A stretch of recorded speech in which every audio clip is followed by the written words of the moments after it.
Okay,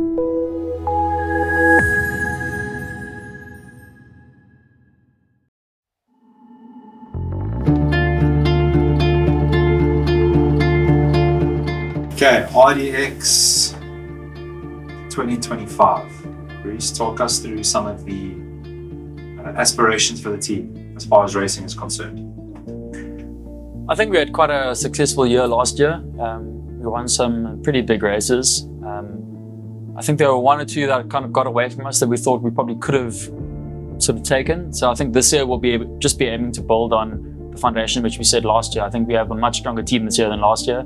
Everyone's in a good training space going into 2025. We've got some really good new recruits, which we can touch on just now. But yeah, I think basically just building on what we did last year. We had a very successful season, but I think there's just a few little goals that we definitely want to tick off and execute well this year. So let's see. I mean, I'll leave those quiet for now, and we'll see if we can talk about them at the start of 2026. And in terms of disciplines, road, gravel, mountain bike, where can people expect to see the RDX squad racing? I mean, we're a road team, so road is our primary discipline. But we have quite a few strong gravel riders, which we'll definitely utilize. And then on the mountain biking side, more the age cat side, then obviously the mountain bike scene is very, very strong, especially with elites. So yeah, more on the age category side will have a few little targets. But yeah, the main side is definitely the road. And then secondary to that is the gravel, which is also more the age group side as opposed to elites, just because there's some very quality riders. On the road, we can compete a little bit more on the elite side. But I'd say definitely the road is a primary aim. We saw a pretty exciting race develop in Namibia, the form of the Desert Dash. Can people expect to see you guys taking part in that kind of thing again? I know it was outside of the strict road discipline. Anything like that?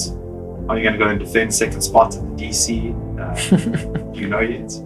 I mean, we normally do the 361 relay, so we'll definitely head up for Desert Dash again, I'm sure.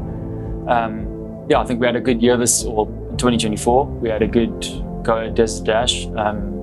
Lots learned and lots I think we can take forward into this year, which we'll keep to ourselves. But I mean, I think we're in a good spot for hopefully a better position this year.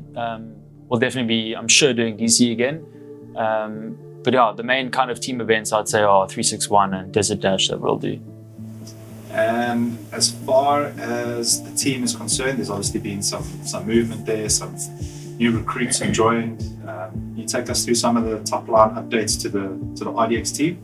Yeah, we brought in 3 new riders this year. Unfortunately, we had our late teammate Yaku Davo pass away in March last year, which left a little bit of a gap in the team, both just in a general environment and a great teammate and person, and then obviously on the racing side as well. Unfortunately, David Garrett, our sort of team principal manager, also had a run-in with a car, which left him out of racing for most of the year as well. So we're a little bit undergunned, I'd say, last year compared to what we would have been. So this year we've got 3 riders in, which are Taste Urzazen, Freddie Fisser, and Miguel Carvalho. Neil Rousseau, who has raced with the team for quite a long time, is just taking a bit of a step back this year, which is perfectly normal, seeing as we're all working class heroes. So we've got Taste, Miguel, and Freddie are really strong riders, and I think they're going to complement how we race and our team environment really, really well. And some other exciting developments have been seen on the equipment side. Do you want to run us through some of the new gear you guys will be making use of, and any other notable equipment upgrades, new bike days, new wheels? Take us through it. Yeah, so we are going to be changing kit sponsors. So we were with Mark last year and we're moving to RH77. So we're really excited about that. We should be on that in the end of Jan. Obviously, it's just a little bit of more lead time needed for the production from Europe. So on the end of Jan, we should be on the kits and in the new kits. So at the moment, we're still riding our last season's kit until then. But we're really excited. It's nice to work with Philip and Renee. Nice close working relationship. They're obviously, Philip's based in Cape Town, which is great. So I think we're excited to see what can be going forward with RH77. And we've actually got Realty project on board this year as well. So helmets and sunglasses. We've really got the new helmets and they're they're at. So we're keen to be on those and using those going forward. In terms of actual bikes, I mean, I know Miguel is on an Alps, which he's frothing about. Although he had a chain jump the other day, so I think we gotta investigate what's going on there. Probably is shifting and sprinting though, which is maybe his failure. Too many watts, yeah. And then I mean, I think Freddie has got a Specialized SL8, if I'm correct. We're all on pretty much the similar bikes. I got a set of training wheels.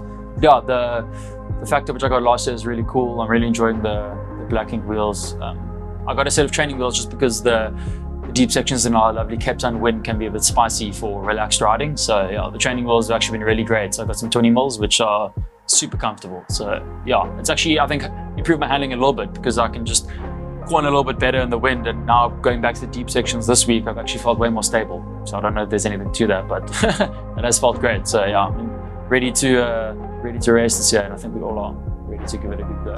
And then just lastly, nutrition. You've spoken a lot about how important that is. Are you guys aligned with anyone there? Is there a particular brand that the team makes use of? Yeah, we're on Endurin, which is a great product, and we're really all enjoying it. So yeah, they'll be with us again this year, and we're keen to see how that relationship can also grow through this year and into the years to come.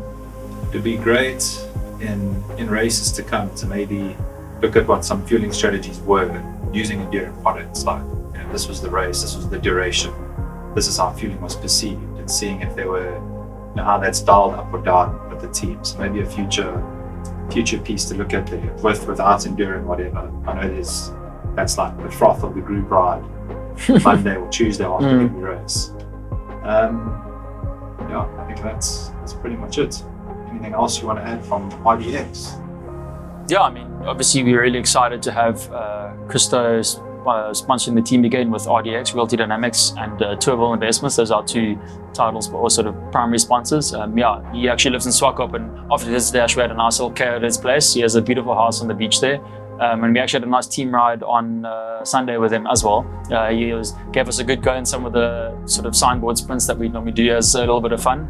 We had a nice little coffee stop, but yeah, it's really nice having him on board again for this year and going forward.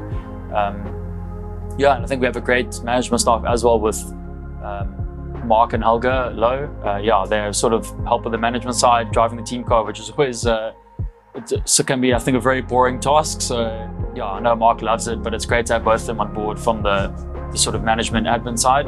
And obviously just David and Tience. Yeah, I mean, they've been running this team for a very long time. I can't even count how many years. It's so nice to have such experienced, relaxed mentors. And yeah, I think they really guide the ship really well and add a lot of value on and off the bike. So yeah, I think this year with the balance and mix that we have of everyone, it's going to be a good year, I think.